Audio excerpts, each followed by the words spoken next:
Wall Street opening lower today after the vote in Greece rejecting conditions for a financial bailout. Maybe it is the political reasons, but I don't know what. I'm not so. I really am not interested in the hypothesis why this is happening. I know what is happening, and this is really hard. Greece has undertaken a burden that is disproportionate. In the camp, they were more concerned about actually moving to this camp. I'll just step out a shot to give you an idea of the scale of it. Most of the people, around 9,000 people.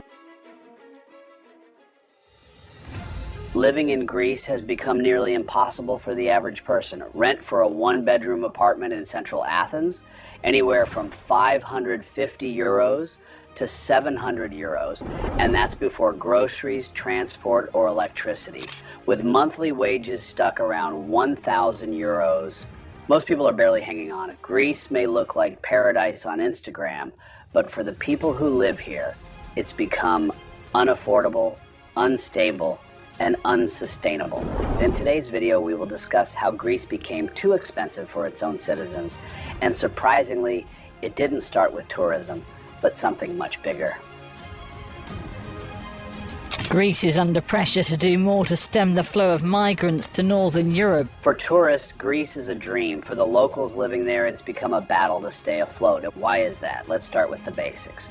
Property prices have skyrocketed. In Athens, home prices have jumped by over 60% since 2018. Despite this surge, wages haven't kept up.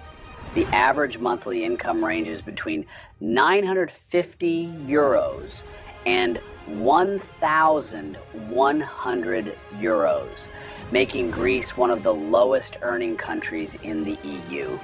In major cities, low-income renters spend 60 to 80% of their income on rent. And it's not just rent. Utility bills, groceries, fuel, and the general cost of living have all gone up. On top of all that, tourism and immigration have reshaped entire neighborhoods as Airbnb dominates the housing market, pushing out long-term tenants. Some buildings now exist entirely for short-term stays, pushing out locals who can't find a place to live in their own cities. Since 2009, over 500,000 young and educated Greeks have left the country in search of better living conditions. All of this isn't just a housing issue. It's part of a deeper issue rooted in decades of debt, policy failures, and a system that left its people behind. And that's where we begin. They say a crisis is a terrible thing to waste. Have Europeans made the most of this one? Another last chance summit to save Greece underway, and according to who you believe, it's also a summit to save the euro. After the fall of the dictatorship in 1974, Greece wanted to rebuild fast, so the government started spending big. More pensions, more public jobs, more social programs. It felt like progress. But here's the catch. Most of it was funded by debt. Throughout the 80s and 90s, Greece borrowed loans like there was no tomorrow. The rich dodged taxes. The state kept borrowing. Everyone looked the other way. Debt kept piling up through the 1990s until a major turning point arrived in 2001 when Greece joined the Eurozone, gaining access to low-interest European credit. For a few years, everything looked fine. Investors were confident, borrowing was cheap, and the economy was booming. But it was all built on shaky ground. When the 2008 global financial crisis struck, the same Eurozone became a cage. Unlike countries with their own currencies, Greece couldn't print money, adjust interest rates, or devalue its way out of trouble. Ultimately, it lost control of its own money, and suddenly Greece's massive debt, over 100% of GDP, became unpayable. The country that had borrowed to build its future could no longer afford its present. With no way to fix the economy internally, Greece was forced to look outward, and it came at a heavy cost. In 2010, Greece received its first international bailout worth 110 billion euros from the EU and the IMF. But it wasn't free money. It came with strict conditions, mainly austerity. Pensions were slashed by as much as 40%.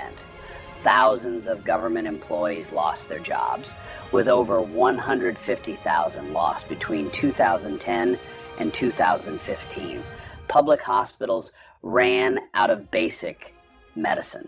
In some schools, children shared worn-out textbooks because the state couldn't afford new ones. Healthcare and education funding collapsed, and everyday life became harder. By 2013, unemployment hit 27%, and youth unemployment crossed 60%. University graduates were delivering food or leaving the country altogether. 1 in 4 people had no job, and many who did worked for wages that barely covered food. But that wasn't the only bargain. The austerity deals also demanded the privatization of key state assets.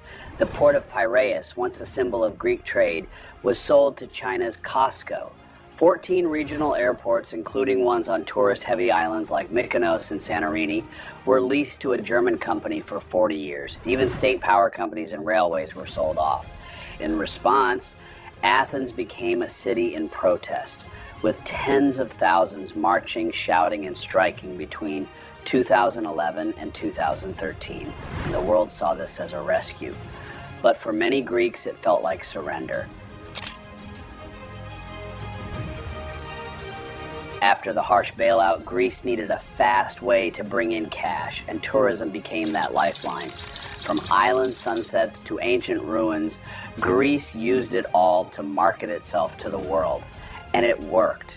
Tourism boomed from 15 million visitors in 2010 to over 31 million by 2019. That's nearly 3 tourists for every Greek citizen. The money poured in. Tourism became 18 to 20% of GDP, one of the highest rates in Europe. It kept the economy afloat when nothing else could. But with tourism came the concept of short-term rentals like Airbnb. Locals saw this as an opportunity, renting out a spare room and making ends meet. But soon, investors stepped in. In some central neighborhoods, short-term rentals outnumbered traditional apartments and even hotel rooms. Neighborhoods like Koukaki, Exarchia, and Syri turned into tourist villages. By 2024, over 60% of available rentals in some areas were short-term listings. Landlords evicted long-term tenants to make way for tourists. Students, workers, and young families suddenly found themselves price out of their own neighborhoods. A 1-bedroom flat that once cost 500 euros now goes for 800 to 900 euros. Meanwhile, wages still stuck around 950 to 1,100 euros. For many Greeks, rent swallows nearly their entire paycheck. What were once living communities became tourist zones, local bakeries closed, schools lost students, cafes became cocktail bars, and local grocers became souvenir shops. Greece leaned on tourism to heal, but in this process, it accidentally made life harder for the very people it was trying to help. Greece has witnessed a remarkable 37% surge in property purchases by Indian investors between July and August. This flurry of activity is driven by Indian buyers eager to secure permanent residency under Greece's Golden Visa program, before, of course, significant regulatory changes took effect on September the 1st. And then came the Golden Visa, a policy that made things even worse. The offer was simple: invest 250,000 euros in property and you get a 5-year renewable residency permit. No need to live in Greece, no need to work. For wealthy foreigners, especially from China, Russia, and the Middle East, it was a bargain. Many owned multiple properties but never moved in. By 2023, Greece had issued nearly 9,610 golden visas. Prices in central Athens soared. Entire blocks were bought up, not for living, but for investment portfolios. Meanwhile, locals struggled to rent or buy in their cities. Homes that once went for 150,000 euros are now priced at double or more, out of reach for everyday Greeks. First-time buyers were locked out and renters faced shrinking options. After seeing the consequences of the Golden Visa program, Prime Minister Kyriakos Mitsotakis introduced a major change in 2024. He raised the minimum investment to 500,000 euros and proposed to increase it to 800,000 euros in high-demand areas like central Athens, Thessaloniki, and the islands in an attempt to protect local housing and cool down the market. But by then, the damage was done. Greece leaned on outside investment to survive, but in doing so, it priced out the very people it was meant to protect. And many people responded in the only way they could, by leaving. Since 2009, over 500,000 Greeks, mostly young and educated, have left the country in search of better opportunities abroad. That's nearly 5% of the population. Doctors, engineers, teachers, all gone. When youth employment rose past 60% and the average wages stuck below 1,100 euros, even the highly educated couldn't afford to build a life at home. Some took underpaid jobs, others stayed with their parents into their 30s, and for many, starting a family was simply out of reach. As a result, today, Greece's birth rate is among the lowest in Europe. The population is shrinking and aging fast. By 2050, 1 in 3 Greeks will be over 65. The big financial crisis, almost 500,000 of people left. They went to other countries, mostly around Europe and in the States, and they created their families there. Amid growing public unrest in Greece, the government there is temporarily halting the construction of permanent detention centers for people seeking asylum who are flocking to the country. I want to turn to Greece now, where the government is facing mounting pressure over a phone tapping scandal. It's alleged that the spyware software called Predator was planted on people's mobile phones, including journalists and the leader of an opposition party. These Athens residents are mourning the... And with fewer young people left to support the economy, the cycle of decline risks getting even worse. And for decades, Greece pushed its own people to the edge and then watched as they walked away. And the most heartbreaking part, many of them didn't want to leave and they just couldn't afford to stay. There are 2 Greeces today, the one you see on postcards, vibrant, sunny, and alive, and the one lived by everyday people, where the paycheck vanishes before the 10th of the month, and dreams of owning a home are just that, dreams.